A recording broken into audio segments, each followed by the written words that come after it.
Alors, cette semaine, on va peindre un coucher de soleil super chromo sous les tropiques. Donc, il va y avoir de la couleur.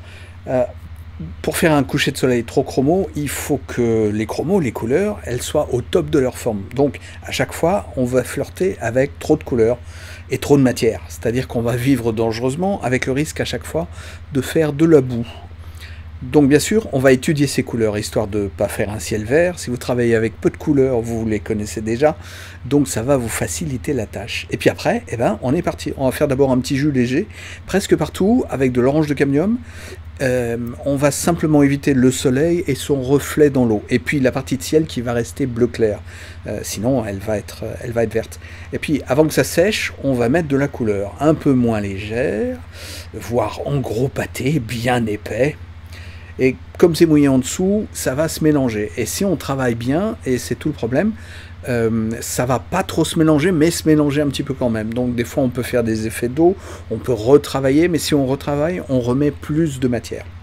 Si on remet pas plus de matière, ça va repousser les pigments et ça va faire des auréoles.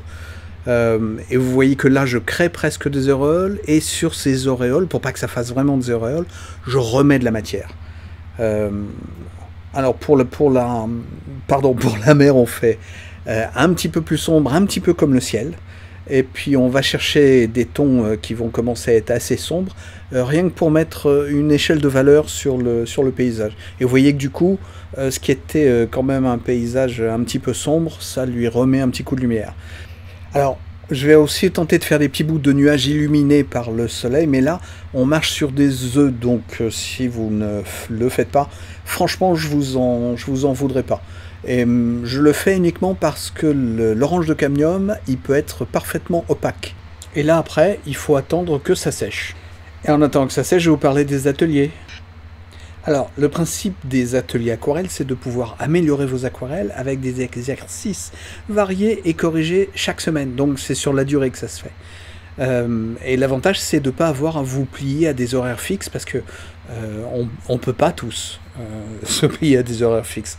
Donc, le lundi matin, il y a un nouvel atelier. Vous avez jusqu'au dimanche soir pour me l'envoyer. Vous travaillez quand vous voulez, le mardi à 2 h, le samedi après-midi. Je le corrige le lundi matin, et c'est divisé en petits groupes pour ne pas dépasser 1 heure de correction et quand même corriger tout le monde. Et souvent, la correction du voisin peut servir.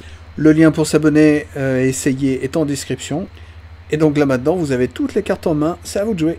Pendant ce temps, ça a séché, donc on a fait le palmier avec de l'orange dessous, et puis pendant que c'était humide, on lui a rajouté du marron, du bleu outre-mer. On a fait un petit peu la même chose, mais en beaucoup moins précis, pour toutes les végétations à côté, et voilà, bah, c'est fini. Non mais alors...